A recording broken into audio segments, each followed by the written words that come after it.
એક માર ખાય છે, 8 મારે છે. પણ તોય કહું કે ભડના દીકરાએ કઈ માફી બીબી નથી માંગી. એ મર્દાનગીનું કામ છે. એક વાત સમજજો, મારવું અને માર ખાવું ને એ બે મર્દાનગીનું કામ છે. છેતરીને મારવાના પ્રયત્ન કર્યા, છેતરીને, અને વિડીયો બનાવીને એક દહેશત ઉભી કરવા માંગતા હતા. ને તો સ્વાભાવિક રીતે બને કેવું, માર ખાવા વાળા હોય એના પરિવાર વાળા વિડીયો ઉતારી જાય. શું કામ? કે ભાઈ આ મારવા વાળો હતો. પણ આ લોકો તો પોતે મારે, પોતે વિડીયો બનાવે. એનું દુઃખ હતું મને મિત્રો, એ મને ખટકી ગયું હતું અહીંયા મગજમાં. મેં કીધું આવી દાદાગીરી સહન નહીં થાય. એ પછી કોઈ પણ હોય, એ પછી કોઈ પણ હોય, એવી દાદાગીરી નહીં.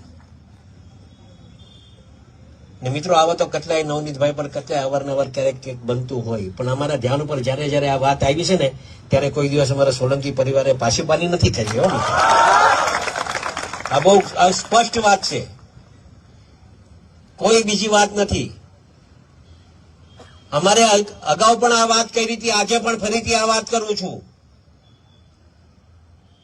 અહીંયા જેટલા યુવાનો આવ્યા છે ને, ખાસ ધ્યાનમાં રાખજો, ક્યારેય અન્યાય સહન નહીં કરતા. આપણે કોઈ પર અન્યાય નથી કરવો, પણ અન્યાય સહન કરવું ને એ બહુ મોટું પાપ છે. અને મેં કીધું ને